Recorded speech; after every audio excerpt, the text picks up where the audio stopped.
One of the memoirs I wrote is called Finding Zoe, and it was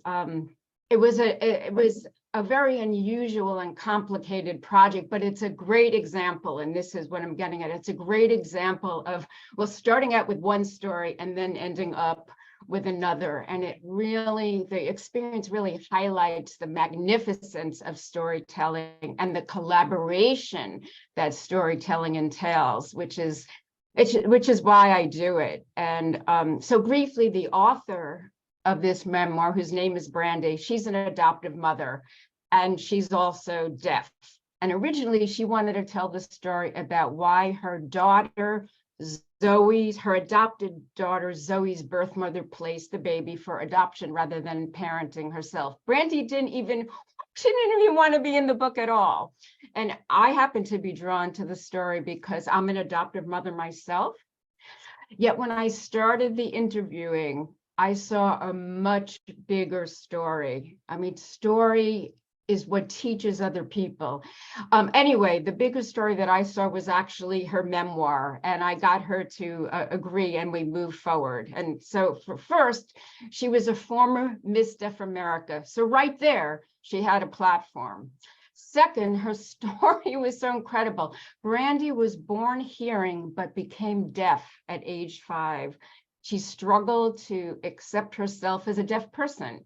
Yet as she learned to accept herself, she actually became Miss Deaf America in 1988 during the Deaf Revolution. It was astounding. And so there was this incredible story of self-acceptance told through the deaf lens. And in addition, let me tell you, as a hearing person, I was so shocked to learn about the struggles of deaf people. It was a revelation to me. And I believe that most hearing people would feel this way too. So there was another big story to get out there and teach people. And then there was the parenting story, because Brandy had shared with me that she always yearned to have a daughter, yet she had given birth to 3 boys.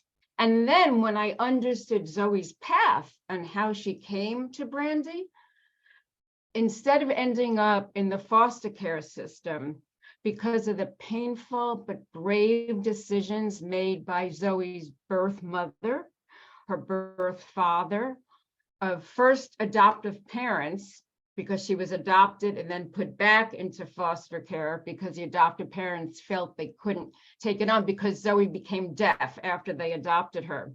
And then the story of the foster parents, we see how everything came together, that Zoe ended up in the perfect home for her, and Brandy found the daughter that she'd been waiting for her entire life.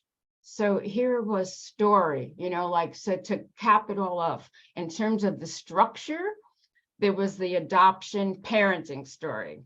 Then there was the story behind the story, or Brandy's journey to self-acceptance. And then there was a story behind it all, or how the universe conspired so that Zoe ended up to where she truly belonged. So storytelling and memoir writing, it helps people to tell their truth. It's a personal journey. Of course, as a business entrepreneur or business leader or even speaker, writing a memoir, could help with branding and augmenting your business and becoming a subject matter expert. And, that book actually, when all was said and done, the book received offers from 3 publishers.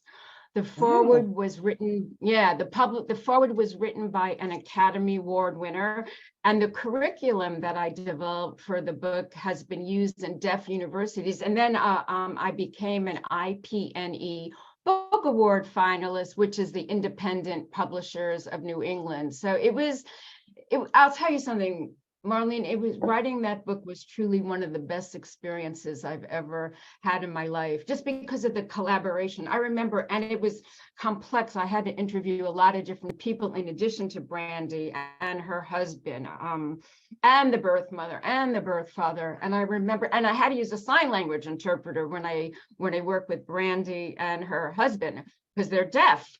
And I remember, I remember interviewing these different people, and every time I was done, I just sat there at my desk and I said, I can't believe, I can't believe what this person just told me. I mean, the story just kept getting better and better and better, but it was also like the experience, like the first adoptive mother, her name was Sandy.